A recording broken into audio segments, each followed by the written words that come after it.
अस्सलाम वालेकुम। गाजर का हलवा। गाजर का हलवा बनाने का तरीका। अच्छा, अक्सर लोग गाजर का हलवा जो बनाते हैं वो उसमें दूध ऐड कर देते हैं। गजरेला और गाजर के हलवे में फ़र्क है। आज हम जो तैयार कर रहे हैं वो है गाजर का हलवा, जिसके लिए मैंने ली है घी, 8 से 10 अदद लौंग और 8 से 10 अदद छोटी इलायची।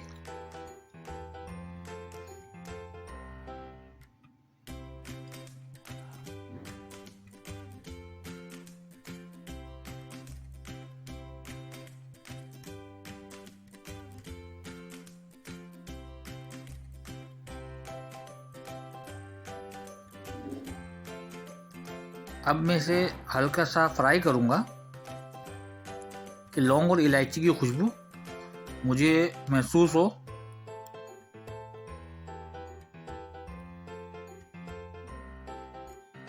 अच्छा, अक्सर जो लोग होते हैं वो दूध इस्तेमाल करते हैं, मगर गाजर के हलवे में दूध इस्तेमाल नहीं होता है। हमने लिया है 3 किलो गाजर। अब हम इसके अंदर गाजर ऐड कर रहे हैं। हमें बस सिर्फ इसके अंदर गाजर ऐड करना है और इसे छोड़ देना है गाजर ऐड करके ना।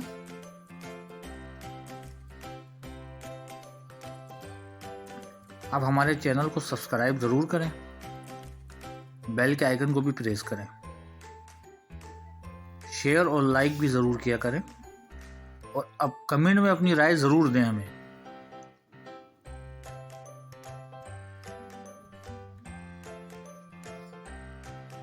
गाजर का हलवा बनाना बिल्कुल सिंपल और आसान सा तरीका है। इसको लोग बड़े मुश्किल करके बताते हैं कि इस तरीके से बनाएं, इस तरीके से बनाएं।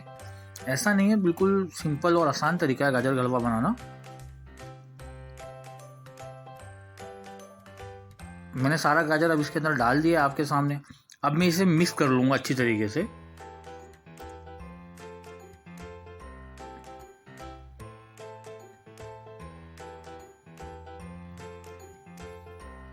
घी और गाजर को बिल्कुल अच्छी तरीके से मिक्स कर लें।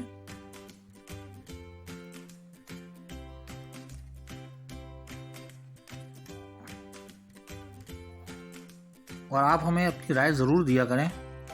आपकी राय से आप हमें हमारी गलतियां भी बता सकते हैं कि हमसे कहीं कुछ गलतियां तो नहीं हो रही वीडियो बनाने में, किसी भी मसले से। अब इसे हम अच्छी तरीके से मिक्स करेंगे और मिक्स करने के बाद अब हम इसे छोड़ देंगे। जब गाजर अपना पानी खुद निकाल लेगा पूरा, अब हम इसमें चीनी ऐड कर देंगे। मैंने तकरीबन 400 से 350 ग्राम के अंदर इसके अंदर चीनी ऐड किया है मैंने।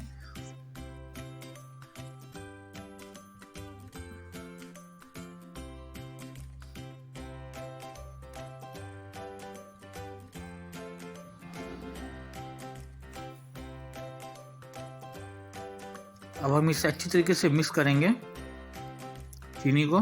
अब चीनी जो अपना पानी छोड़ेगा, हम इन दोनों को रख देंगे थोड़ी देर के लिए पकने के लिए, कि इनका पानी जो है बिल्कुल खुश्क हो जाए। इसका पानी हमें बिल्कुल खुश्क करना है और इसमें हमें कुछ भी नहीं करना है। इसमें कोई साइंस नहीं होती है, इसमें कुछ भी नहीं होता है। ये देख सकते हैं अब आप, हमारे गाजर के हलवे का पानी सूख चुका है। अब हम इसे जितना हो सके अच्छी तरीके से इसको भूनेंगे। आप इसको जितना भूनेंगे इतना ही इसका जायका निकलेगा। आपको इसको इतने वक्त तक भूनना है कि गाजर के हलवे से घी निकलना शुरू हो जाए, घी छोड़ना शुरू कर देगा। ये हर तरफ से ये घी छोड़ेगा। जब तक ये घी ना छोड़े तो आप समझ जाएं हमारा हलवा तैयार नहीं है।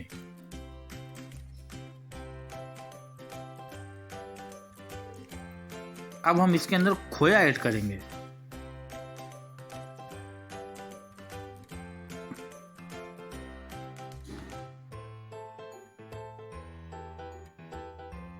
खोए को अच्छी तरीके से मिक्स करें और इसे और मज़ीद भूनें, जिससे इसका जायका और मज़ीद